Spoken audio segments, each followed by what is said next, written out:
The Count of Monte Cristo by Alexandre Dumas. Chapter 42. Monsieur Bertuccio. Meanwhile, the Count had arrived at his house. It had taken him 6 minutes to perform the distance, but these 6 minutes were sufficient to induce 20 young men who knew the price of the equipage they had been unable to purchase themselves to put their horses in a gallop in order to see the rich foreigner who could afford to give 20,000 francs apiece for his horses. The house Ali had chosen, and which was to serve as a town residence to Monte Cristo, was situated on the right hand as you ascend the Champs-Élysées.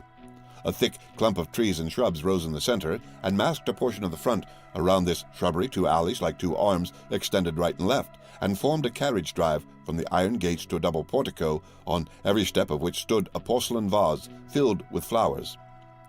This house, isolated from the rest, had besides the main entrance another in the Rue Ponthieu. Even before the coachman had hailed the concierge, the massy gates rolled on their hinges. They had seen the Count coming, and at Paris, as everywhere else, he was served with the rapidity of lightning. The coachman entered and traversed the half-circle without slackening his speed, and the gates were closed ere the wheels had ceased to sound on the gravel. The carriage stopped at the left side of the portico. 2 men presented themselves at the carriage window. The one was Ali, who, smiling with an expression of the most sincere joy, seemed amply repaid by a mere look from Monte Cristo. The other bowed respectfully and offered his arm to assist the Count in descending. "Thanks, Monsieur Bertuccio," said the Count, springing lightly up the 3 steps of the portico. "And the notary?" "He is in the small salon, Excellency," returned Bertuccio, "and the cards I ordered to be engraved as soon as you knew the number of the house. Your Excellency, it is done already. I have been myself to the best engraver of the Palais Royal, who did the plate in my presence.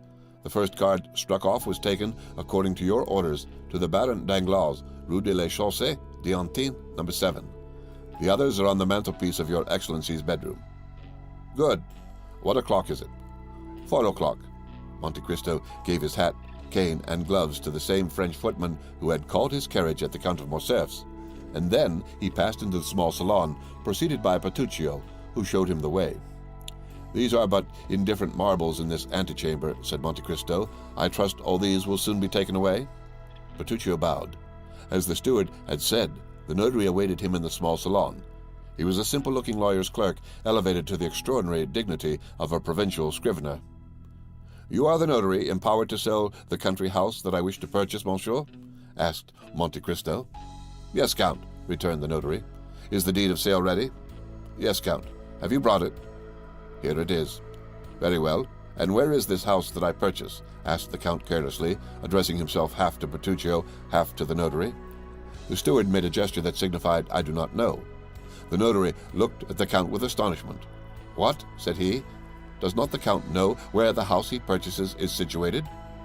"No," returned the Count. "The Count does not know? How should I know? I have arrived from Cadiz this morning. I have never before been at Paris, and it is the first time I have ever set my foot in France." "Ah, that is different. The house you purchase is at Auteuil." At these words, Bertuccio turned pale. "And where is Auteuil?" asked the Count. "Close by here, monsieur," replied the notary. "A little beyond Passy. A charming situation in the heart of the Bois de Boulogne." "So near as that," said the Count. "But that is not in the country. What made you choose a house at the gates of Paris, Monsieur Bertuccio?" "I?" cried the steward with a strange expression. "His Excellency did not charge me to purchase this house. If His Excellency will recollect, if he will think—" "Ah, true," observed Monte Cristo. "I recollect now. I read the advertisement in one of the papers and was tempted by the false title, a country house." "It is not yet too late," cried Bertuccio eagerly, "and if your Excellency will entrust me with the commission, I will find you a better at Arnheim, at Fontenay-aux-Roses, or at Bellevue." "Oh, no," returned Monte Cristo negligently. "Since I have this, I will keep it." "And you are quite right," said the notary, who feared to lose his fee. "It is a charming place, well supplied with spring water and fine trees. A comfortable habitation, although abandoned for a long time, without reckoning the furniture, which, although old, is yet valuable, now that old things are so much sought after. I suppose the Count has the taste of the day?" "To be sure," returned Monte Cristo. "It is very convenient, then?" "It is more. It is magnificent." "Peste, let us not lose such an opportunity," returned Monte Cristo. "The deed, if you please, Mr. Notary." and he signed it rapidly after having run his eye first over that part of the deed in which were specified the situation of the house and the names of the proprietors. "Bertuccio," said he, "give 55,000 francs to Michaud." The steward left the room with a faltering step and returned with a bundle of banknotes, which the notary counted like a man who never gives a receipt for money until after he is sure it is all there. "And now," demanded the Count, "are all the forms complied with?" "All, sir." "Have you the keys?" "They are in the hands of the concierge, who takes care of the house, but here is the order I have given him to install the Count in his new possessions." "Very well," and Monte Cristo made a sign with his hand to the notary, which said, "I have no further need of you. You may go." "But," observed the honest notary, "the Count is, I think, mistaken. It is only 50,000 francs, everything included." "And your fee?" "Is included in this sum. But have you not come from Auteuil here?" "Yes, certainly." "Well, then, it is but fair that you should be paid for your loss of time and trouble," said the Count, and he made a gesture of polite dismissal. The notary left the room backwards and bowing down to the ground. It was the first time he had ever met a similar client. "See this gentleman out," said the Count to Bertuccio. And the steward followed the notary out of the room. Scarcely was the Count alone when he drew from his pocket a book closed with a lock and opened it with a key which he wore round his neck and which never left him. After having sought for a few minutes, he stopped at a leaf which had several notes and compared them with the deed of sale which lay on the table. "Auteuil, Rue de la Fontaine, number 28. "It is indeed the same," said he. "And now am I to rely upon an avowal extorted by religious or physical terror? However, in an hour I shall know all. Bertuccio!" cried he, striking a light hammer with a pliant handle on a small gong. "Bertuccio!" The steward appeared at the door. "Monsieur Bertuccio," said the Count, "did you never tell me that you had traveled in France?" "In some parts of France, yes, Excellency." "You know the environs of Paris, then?" "No, Excellency, no," returned the steward with a sort of nervous trembling which Monte Cristo, a connoisseur in all emotions, rightly attributed to great disquietude.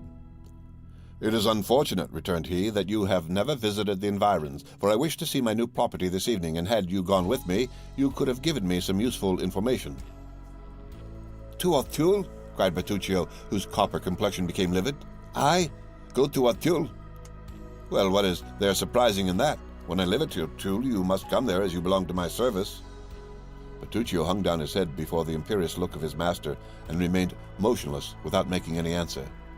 "Why? What has happened to you? Are you going to make me ring a second time for the carriage?" asked Monte Cristo in the same tone that Louis XIV pronounced the famous, "I have been almost obliged to wait." Bertuccio made but one bound to the antechamber and cried in a hoarse voice, "His Excellency's horses!" Monte Cristo wrote 2 or 3 notes, and as he sealed the last, the steward appeared. "Your Excellency's carriage is at the door," said he. "Well, take your hat and gloves," returned Monte Cristo. "Am I to accompany you, Your Excellency?" cried Bertuccio. "Certainly, you must give the orders, for I intend residing at the house." It was unexampled for a servant of the Count's to dare to dispute an order of his, so the steward, without saying a word, followed his master, who got into the carriage, and signed to him to follow, which he did, taking his place respectfully on the front seat. The end of Chapter 42 of the Count of Monte Cristo.